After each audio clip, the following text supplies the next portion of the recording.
뉴딜 정책은 다소 좀 공공 중심으로 산업 중심으로 편제되어 있는 것이 사실이고요. 이것을 우리 생활이나 삶으로 연결하기 위해선 더 구체화된 목표들을 좀 가져가는 문제, 그리고 분야별의 대책도 좀 더 세분화시킬 필요가 있겠다. 그래서 지금의 그린 뉴딜에 다소 문제가 있고 아쉬움은 있지만 이 그린 뉴딜 정책이 실제로 우리 정책이 될 수 있도록 어떻게 하면 앞으로 이 변화들을 함께 이끌어 나갈 수 있을까? 그리고 정부는 저는 충분히 그런 작업들을 할 수 있을 거라는 생각이 들고요. 한편으로 지방 정부는 더 가까운 곳에서 더 쉽게 할 수 있지 않겠습니까? 그렇죠. 그러니까 저는 강원도의 뉴딜 정책을 어떻게 만드냐가 훨씬 더 핵심이라고 생각합니다. 지금부터 사회적 합의를 통한, 그리고 우리가 얘기했던 기후 위기에 대응하면서 일자리를 창출하고 이를 통해서 우리 사회가 함께 좀 통합적으로 불평등을 해소하면서 함께 발전할 수 있는 방식을 어떻게 만들어 갈 것인지, 그 작업을 강원도형 그린 뉴딜로 함께 만들어 나가야 되고 그 중심에 사회적 경제가 역할을 해주셨으면 좋겠다. 어떤 우리 산업 발전을 일으키고 우리 경제 활동을 향상시키기 위해서 저희가 이제 희생해야 될 것들을 희생한 거죠.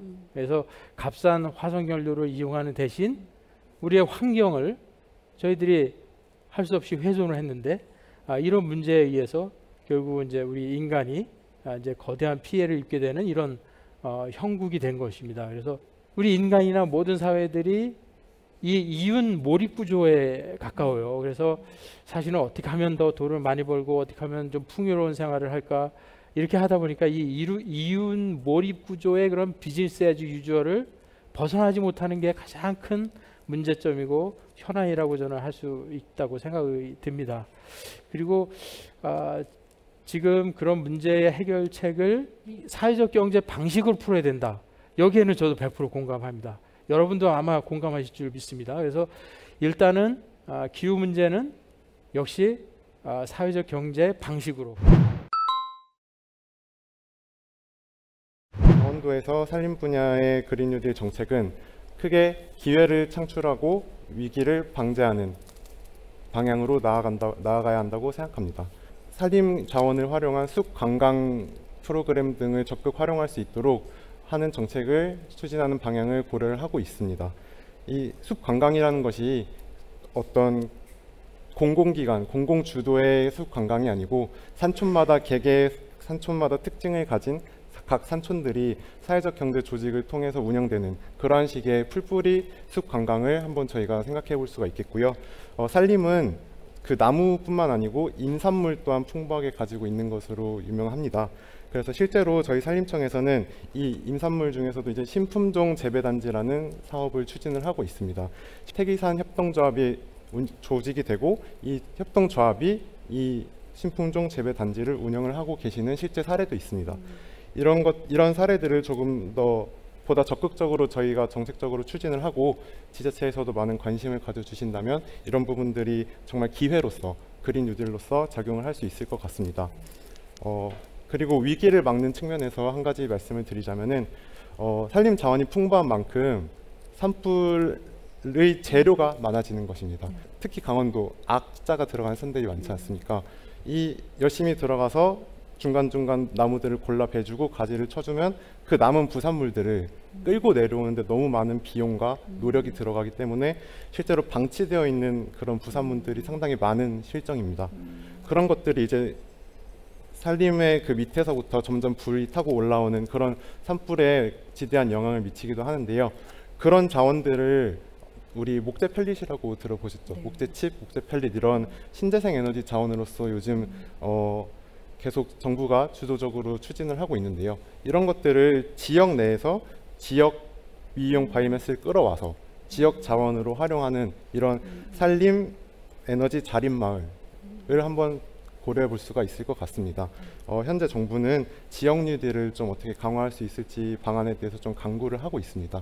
그와 연계를 함으로써 조금 이 지역 뉴딜을 추진함에 있어서 그 중에서도 이제 사회적 경제 기업이라든지 사회적 협동조합이라든지 이런 단체들이 중심이 되어서 그런 지역 뉴딜 사업을 이끌어갈 수 있도록 저희 산림 분야에서도 또 많은 관심과 또 많은 관심을 기울이고 또 많이 경청할 수 있는 그런 정책 방향을 추진하도록 노력하겠습니다.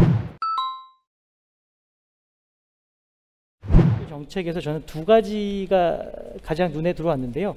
하나는 국가의 균형 발전이고요. 다른 하나는 창의적 아이템 발굴을 아래에서 위로 올리면 이루어 주겠다.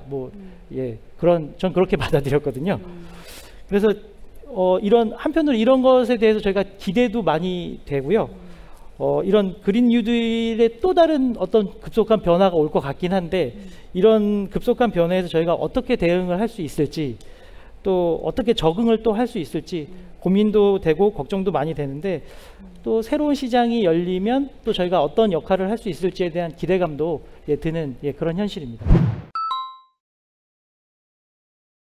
현재 한국의 이런 그린 뉴딜에 대해서 한번 평가를 해보면, 그린 뉴딜도 어떻게 보면 코로나19라고 하는 초유의 이런 그 위기 상황에서의 부양책의 측면이 있기 때문에 사실 평가를 내기는 그렇게 쉽지는 않습니다. 대기업 중심, 그 민간 대기업 중심의 거대 예산이 들어가는 이런 어떻게 보면 그 일종의 이제 시민 주도형, 좀 주민 주도형이 아니라 이게 탑다운 방식의 일종의 이제 물이 들어왔으니까 노를 젓자, 이런 식의 어떤 사업이 진행되는 것을 봤을 때 참 걱정스러운 측면이 좀 많이 있습니다. 기후변화 대응하기 위해서 그린 뉴딜을 성공하려면 시민 주민의 수용성이 필요하다 이러는데, 시민의 수용성이 아니라 시민 주도성으로 바뀌어야 됩니다. 이 단어 자체도 좀 바꿀 필요가 있다, 이렇게 생각이 듭니다.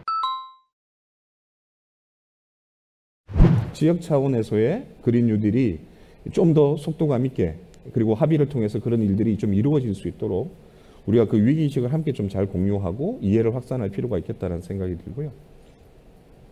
저는 뭐니 해도 두 번째는 거버넌스라고 생각합니다. 거버넌스에서 시민사회나 사회적 경제 역할이 굉장히 중요하다. 그리고 거버넌스의 주체로 시민들이 이제 등장해야 된다. 시민 거버넌스를 좀 더 강조할 필요가 있겠다. 저는 그런 생각들을 가지고 있습니다. 이런 것들을 우리가 앞으로 이 그린 뉴딜 추진에 있어서 지역사회가 함께 고민해야 될 대목들이 아닌가, 이런 생각을 해봅니다.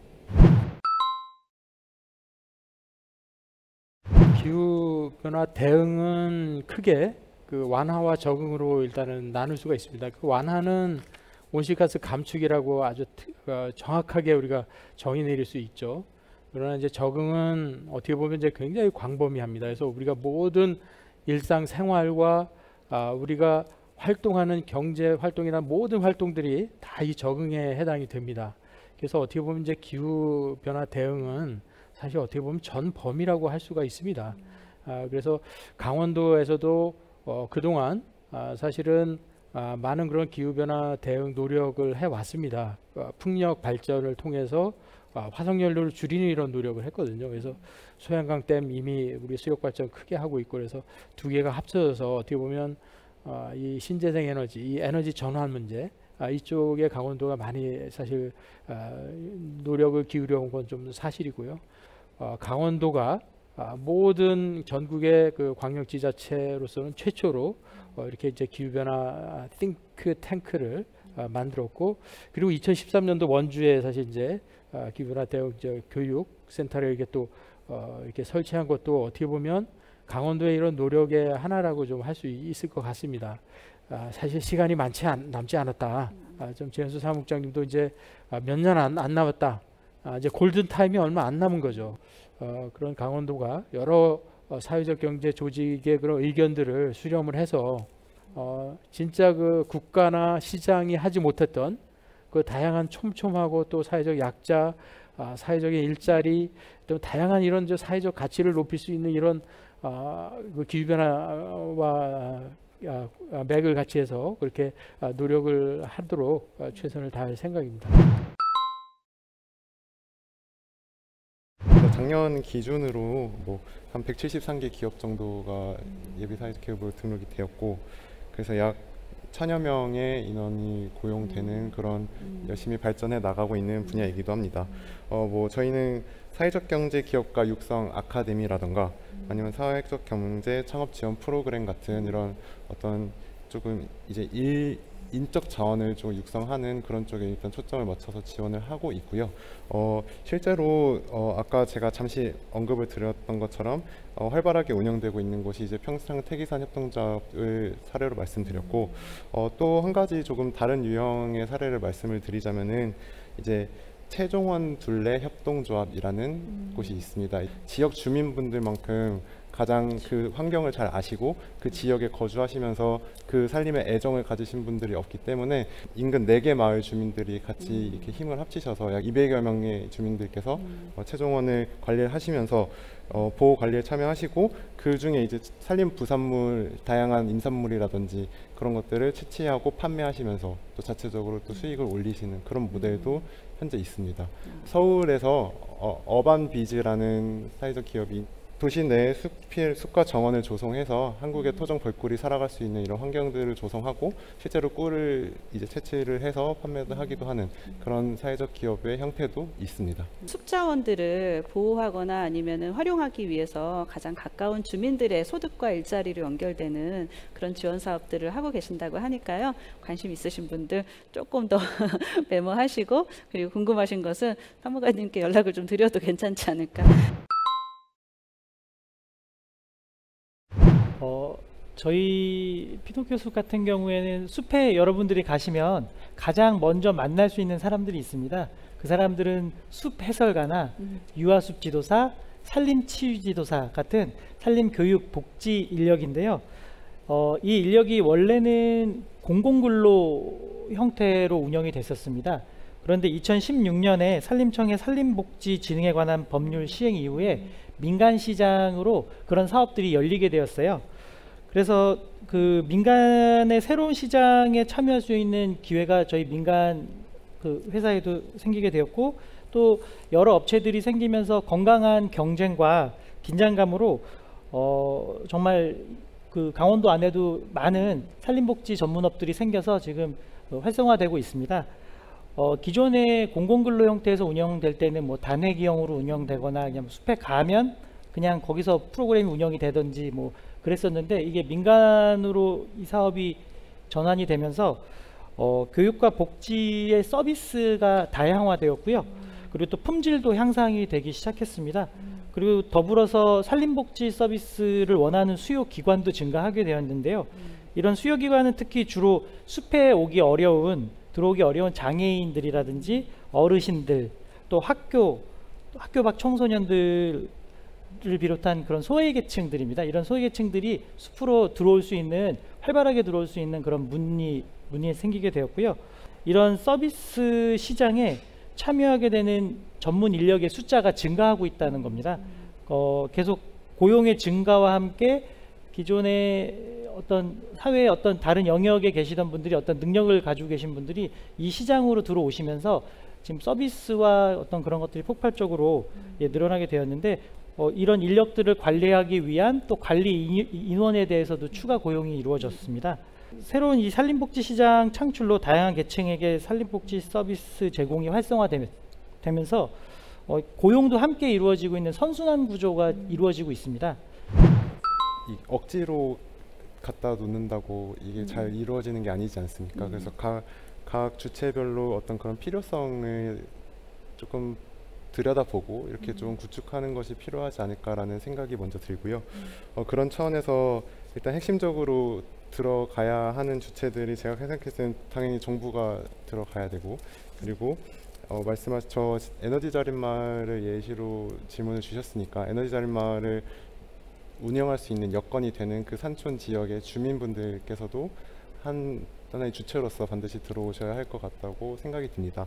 그리고 또 무엇이 있을지를 생각해 봤는데요. 사실 이 산림 바이오매스 분야가 아직까지 연구가 활발히 이루어지고는 있지만 우리나라에서 흔히 재생에너지, 신재생에너지 하면은 수소와 태양광을 먼저 떠올리시고 풍력을 떠올리시는데, 산림 바이오매스는 정작 그렇게 많이 관심을 받지 못하고 있는 상황인 만큼 해당 이 연구개발과 실용화를 원하시는 어떤 업계분들, 또 학계 연구원분들과도 함께 협력을 할 수 있다고 저는 생각을 합니다. 그래서 산촌 내 인프라라고 하시면 인적 자원, 즉 산촌 주민들과 산림 그 자체, 산림의 인프라가 될 수 있겠고, 그와 함께 이제 정부는 이제 인프라 구축을 예를 들어서 산림 바이오매스를 활용을 하려면 이거를 이렇게 떼워서 발전을 시켜야 되거든요. 그런 기반 시설들에는 초기 비용이 들어가기 때문에 정부는 그런 역할을 할 수가 있겠고 학계와 이제 산업계는 그것을 조금 더 기술을 향상시킬 수 있고 또 뭐라고 할까요? 좀 더 효율적으로 아무래도 예산이 투입된다는 얘기는 즉 국민분들의 세금이 들어간다는 말과도 같은 말이니까요. 잘 운영이 돼야 하잖아요. 그걸 조금 더 업그레이드 시킬 수 있도록 산업계와 학계에서도 역할을 해주실 수 있을 거라고 생각을 합니다. 그리고 에너지 자립마을 같은 경우에서 한 가지 궁극적으로 저희가 바라보고 있는 그림은 지역 내에 이제 미용 자원을 채취해서 발전소를 운영을 하지 않습니까? 그럼 지역 주민들께서도 그 전기를 쓰시는데 이 전기가 남는다. 그럼 다시 한국전력이라든지 다시 판매함으로써 또 지역의 수익을 또 얻을 수 있는 그런 궁극적인 이상적인 그림도 그릴 수가 있는 분야인 만큼 그런 거버넌스의 역할이 매우 중요할 거라고 생각이 듭니다. 네. 이제 하나의 사업 내지는 한 분야를 사회적 경제로 전환하는 고민들을 많이 했다면 코로나19 시대가 그런 또 의미도 남겼다고 생각하는데요. 뭔가 커뮤니티, 공동체 중심의, 공간 중심의 사업의 발굴 이런 것들이 필요하다고 봅니다. 지금 사무관님 제안해 주신 것처럼 산촌, 마을 안에서 에너지도 자립할 수 있고 산림도 관리할 수 있고 그곳에 사는 사람들도 관리가 되는 마을 관리, 산림 관리, 사업 관리가 되는 그런 관리 기업의 주체를 사회적 경제가 수행할 수 있지는 않을까. 그래서 어떻게 보면 앞으로의 사회 변화에 능동적으로 대처하는 유형으로서 이런 사업들은 충분히 지금 제안해 주신 내용들은 굉장히 효과적으로 적용할 수 있을 것 같고요. 생각보다 효과가 큽니다. 예에서 바이오매스 활용하면 열 에너지 나오는 건 열 공동으로 나눠 쓰면 되고 전기 나오는 건 쓰고 남는 건 팔아도 되고 그 외에도 산림관리 간벌에서부터 아까 종자 문제, 그다음에 임산물 문제 쭉 해서 사실은 굉장히 활용할 수 있는 가치들이 많기 때문에 이것이 좀 통합적으로만 잘 연결된다면 우리 사회적 경제가 할 수 있는 영역들이 굉장히 확대되지 않을까 이런 생각도 해볼 수 있을 것 같습니다. 네. 그러면 이제 향후 어떤 방향으로 갈 거냐의 큰 방향성을 좀 질문했다고 저는 생각이 들고요. 일단 방향성이 무엇보다도 중요합니다. 그래서 시민 주도가 되고 사회적 경제 조직 간의 그런 연대와 협력도 중요하지만 혁신도 중요하다고 생각합니다. 왜냐하면 지금 상태로 저희가 경제 활동이라든지 생산 소비 유통을 할 경우에 지금 기후 위기에 대응할 수가 없습니다. 그러다 보니까 이 지금 골든 타임을 살고 있는 저희들의 입장에서는 이제는 혁신도 굉장히 중요한 요소다. 결국은 혁신을 해야 되고 전환을 해야 되는데 그 전환하는데 많은 그런 그 제약이 있고 또 걸림돌이 있습니다. 그것을 헤쳐나가는 그 과정이 필요하고 그런 방식은 역시 리빙랩 방식이 가장 좀 좋다고 생각이 들고요. 전환, 혁신의 전환을 이루는 그런 이제 그 티핑 포인트가 있는데 그거를 넘기게 해주는 거죠. 이런 게 바로 그 그런 사회적인 합의, 이런 리빙랩 방식의 어떤 그 굉장히 그 중요한 그런 이제 툴이 될 수 있을 것 같거든요. 그래서 리빙랩 방식으로 향후 어떤 에너지 전환 문제 그리고 그 폐기물 활용을 하는데 사회적 경제를 이용할 수 있다. 재활용할 만한 그런 물품들이 많이 쏟아지고 있습니다. 그래서 요즘 코로나 시대에 그런 그 또 이 택배로 발생되는 많은 그런 골판지 상자라든지 이런 것들이 자원이고 또 이런 자원들을 재활용할 때 일단은 어떤 그 지자체로 이제 그 역할이 넘어오고 지자체에서 어떤 위탁을 할 때 사회적 경제 기업들이 그 위탁을 맡아서 고용을 할 때는 또 사회적인 그런 약자들을 이렇게 고용해주고 이런 방식이 충분히 가능하다. 이것은 역시 그 합의가 된다면 그것이 충분히 가능한데 여하튼 그 초두에 일종의 사회적인 합의가 많이 부족한 상태에서 지금 이제 진행되는 이러한 것들에 어떤 저희가 이제 충분한 그런 그 해결책으로 하나로 이런 사회적 합의 그다음에 혁신 이런 것들은 리빙랩 방식으로 충분히 가능하다 이렇게 생각이 듭니다. 저희 사회적 기업이나 뭐 사회적 주체뿐만이 아니고 저희 강원도가 80%의 임야를 가지고 있지만 반대로 가장 산림 파괴가 많이 일어나는 것도 강원도거든요. 그러니까 보통 산림을 경영하시는 분들은 대를 거쳐서 계속 경영을 하시는 분들이 많은데, 이런 분들을 어떻게 저희 안으로 모시고 들어올 건지. 왜냐하면 당장 뭐 펜션 개발을 한다든지 뭐 토지 개발을 하는 사람들 입장에서는 저렴한 토지고 조금만 하면 큰 돈을 벌 수 있는 거기 때문에 끊임없이 유혹에 빠져들게 되거든요. 그래서 그런 기존의 산림 현장이라든지 그런 임업을 영위하셨던 분들을, 저희 새로운 것도 물론 있지만 그런 분들을 어떻게 함께 저희가 엮어서 갈 건지에 대한 그런 고민도 필요할 것 같습니다. 사유림들 주로 산촌에 많이 분포하여 있습니다. 전국 강원도뿐만 아니고 여러 전국의 산촌에 사유림들이 많이 분포되어 있고, 그런 곳들 뿌리마다 지역마다 유지가 되고 관리가 되고 그런 것들이 합쳐져야지 진정한 그린 뉴딜의 목표를 또 달성을 할 수 있게 되는 거거든요. 그러니까 그런 차원에서는 이제 산촌 중심으로, 물론 현재 복지라든지 산촌 체험이라든지 이런 사회적 기업 또는 사회적 협동조합들이 많이 운영이 되고 있는 것으로 알고 있는데, 조금 더 이제 산림 경영이라든지 관리라든지 그런 분야를 개척을 하되, 단순히 공공 차원에서 지원만 하고 일방적으로 끝나는 것이 아니고, 정말 그 산촌 지역이 상생할 수 있고, 또 산촌 인구 감소, 뭐 산촌 소멸 이런 계속 시그널들이 나오지 않습니까? 이런 사회적 문제도 해결하고, 이런 조금 더 넓은 관점으로 나아가는 것이 사실은 맞는 방향이라고 생각하고, 그거에 대한 그림을 그리고 의견을 받아서 이거를 모으고 취합하고 하는 것들이 어떻게 보면 저희 정부가 해야 하는 역할이기 때문에, 그런 부분에 있어서 저희 역할을 또 강화할 필요가 있겠다, 그런 생각을 하게 됐습니다. 저는 이제 한 가지만 강조해서 좀 말씀드리고 싶습니다. 그 기후 위기에 대응, 그린 뉴딜에 대응, 여러 가지 대응에 있어서 사회적 경제의 역할, 사회적 경제에 대해서 우리가 뭘 고민해야 될 것인가의 첫 번째가, 저는 사람에 대한 투자를 좀 잘 하자, 이 말씀을 좀 드리고 싶습니다. 공적 영역에서 다양한 사회적 경제와 더불어 살 수 있는 사업들을 지원하고 있지만, 제가 볼 때 제일 인색한 게 사람에 대한 투자인 것 같습니다. 현장에서 사업을 발굴하고 거버넌스를 구축하고 네트워크를 만들고 기술을 만들고 누가 할 겁니까? 결국 사람이 필요한 문제고, 그 역량을 갖춘 사람에게 투자하는 게 정부가 해줘야 될 일이라고 저는 생각합니다. 기술이 물론 스마트합니다. 근데 기술보다 더 스마트한 게 저는 사람이라고 생각하고요. 결국 사람이 스마트하기 때문에 리빙랩 같은 것들이 지금 이 시점에서 주목받는 거라고 저는 생각합니다. 그래서 저는 정부도 마찬가지고, 특히 우리 지역사회에서 지방정부가 그린 뉴딜 사업을 해감에 있어서는 좀 더 적극적으로 사람에 대한 투자를 강화시킬 수 있도록 처음부터 계획을 수립하고 만들어 나갔으면 좋겠다라는 말씀을 드리고 싶고요. 자, 그렇다면 만약 이런 것들이 잘 이루어진다면 우리는 뭘 해야 될까? 시민사회나 사회적 경제나, 저는 역량을 좀 갖출 수 있는 그런 노력들, 준비들을 지금부터 해 나가야 된다고 생각합니다. 그게 우리 스스로만 되는 것은 아니기 때문에 다양한 네트워크를 통해서, 그래서 자꾸 거버넌스를 강조하게 되는데요. 함께 우리가 그린 뉴딜을 대응하는 게 아니라 그린 뉴딜을 선도할 수 있는 역량을 갖추기 위해서 어떤 고민을 하고 어떤 논의를 해야 할 것인지, 그런 측면들에 대한 역량들을 키워나가기 위한 노력들 우리가 이제는 시작해야 된다.